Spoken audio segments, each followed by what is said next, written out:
Our next Satrix Be Like will share exactly how he had to re-envision his life and his prospects of success in the aftermath of a debilitating car accident. A warm Power Talk welcome to you, Mr. Musa E Zulu, a published author, an artist, a poet, and a motivational speaker. You go from achieving an honours degree in sociology from UKZN. You're lecturing then in the humanities faculty. Yep. Then you go into the corporate world with a promising career ahead of you. Then this devastating accident happens when you were only 23 is so young. Look, at 23, you are not only mapping out your career path, but also mapping out your path as a man in this life. So a lot was happening then. As a man, I was also just looking at vaulting higher, spreading my wings, and really tapping into the times. I always say I was paralyzed at the right time. This was in 1995, given that in 1994 South Africa changed into a democracy that could allow us to explore our potentials and the best that we could be. And again, at 23, you are already old enough and have mapped out your sense of identity. It would have been worse if I was paralyzed at 16 or maybe even in my 40s.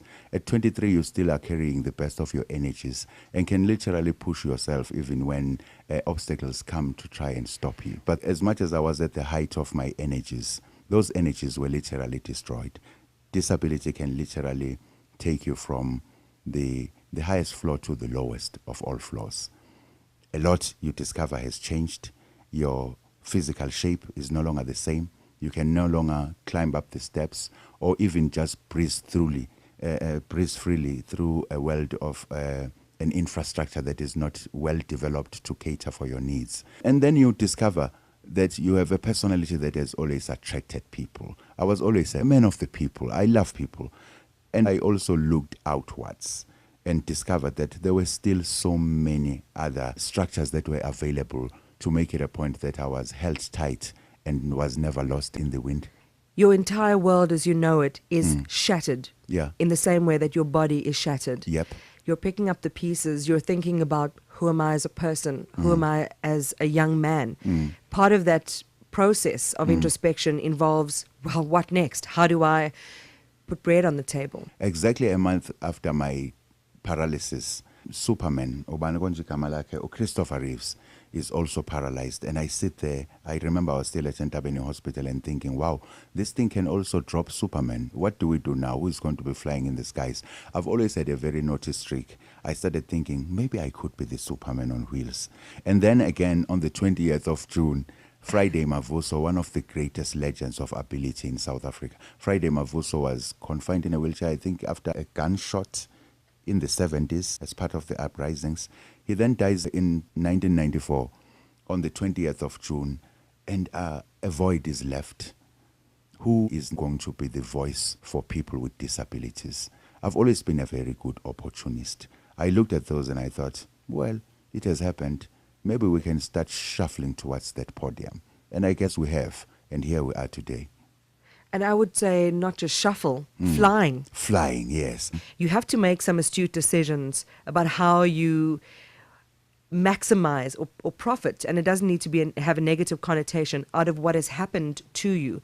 How do you make your decisions then about making sure that you put money away and this machine that is you is a business and is profitable? Back in 1996, when my father came to me and said, what are you going to do now? And I said to him, I would love to write a book. In 2004, my first autobiography, The Language of Me, was published. People loved it so much that they bought that book like you would never believe. Suddenly you have money in the bank account and you know that there are certain needs you want to meet, but at the same time you have a future that you need to really start moving towards in a way that is structured. I then get married to a beautiful woman from Swaziland, Ujabu, that then says to me, there is much more to you than just the book. You are also an artist. Why don't you register a company and start managing yourself in a professional way? This is how Valhalla Arts is born. And many people have always asked me, why Valhalla Arts? Valhalla is a hall in Scandinavian mythology where warriors slain in warfare are resurrected back to life. So I took the name Valhalla Arts because it was a form of resurrection. Disability for me, or this ability as I call it, was a form of resurrection.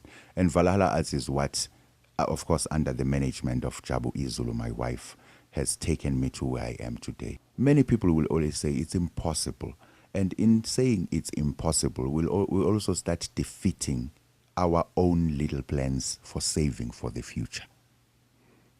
The word impossible is a very weak word, but we seem to have used it as a giant that literally holds almost all of our potential to save for the future. Why do I say it's a very weak word? Because by simply putting a hyphen in between the I and the M, it collapses and literally becomes impossible.